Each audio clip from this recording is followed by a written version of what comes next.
श्री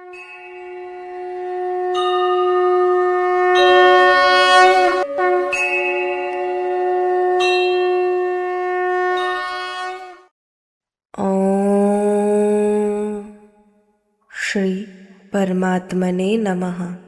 श्रीमद् भगवद गीता अथ द्वितीयो अध्यायः।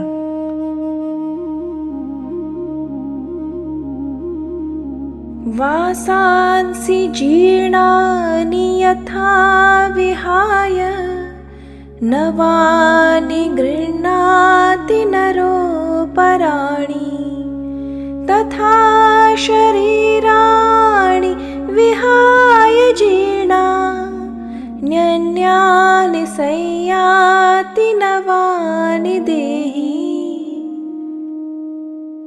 जैसे मनुष्य पुराने वस्त्रों को छोड़कर दूसरे नए वस्त्रों को ग्रहण करता है, वैसे ही देही पुराने शरीरों को छोड़कर दूसरे नए शरीरों में चला जाता है।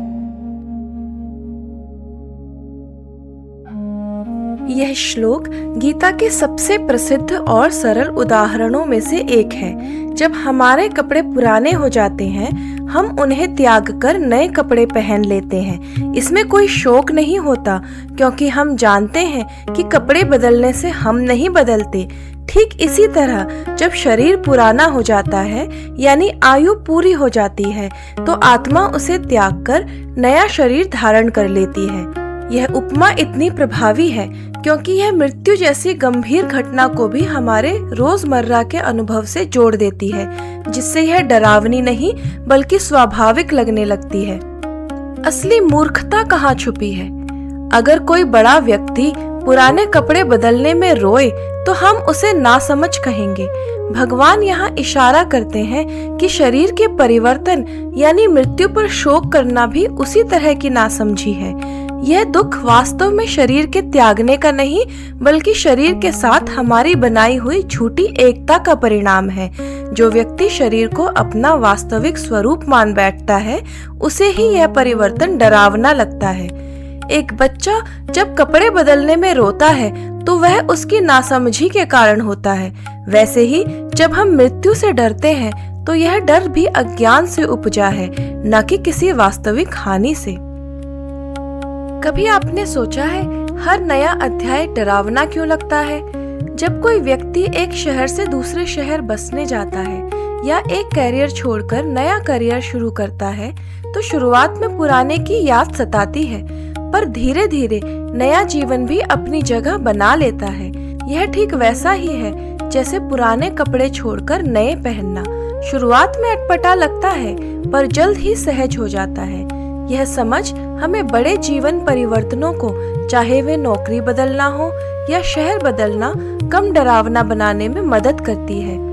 अगली बार जब जीवन में कोई बड़ा परिवर्तन सामने हो, इसे अंत के रूप में नहीं बल्कि नए अध्याय के शुरुआत के रूप में देखने का अभ्यास कीजिए।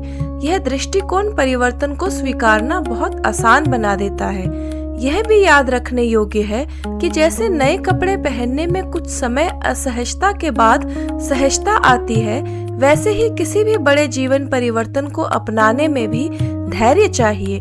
तुरंत सहज न होना असफलता का संकेत नहीं, बल्कि स्वाभाविक प्रक्रिया का हिस्सा है। अपने अगले बड़े बदलाव को स्वीकारते समय स्वयं से पूछिए, क्या मैं इसे अंत मान रहा हूँ या एक नई शुरुआत के रूप में देख रहा हूँ?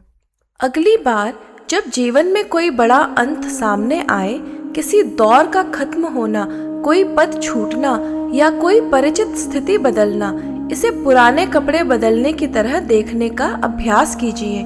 जो बदल रहा है वह बाहरी आवरण है, जो स्थिर है वह आपका वास्तविक स्वरूप है। यह दृष्टिकोण न केवल मृत्यु के भय को कम करता है, बल्कि जीवन के छोटे छोटे बदलावों जैसे नौकरी बदलना, घर बदलना, रिश्तों में बदलाव को भी सहजता से स्वीकार करने में मदद करता है।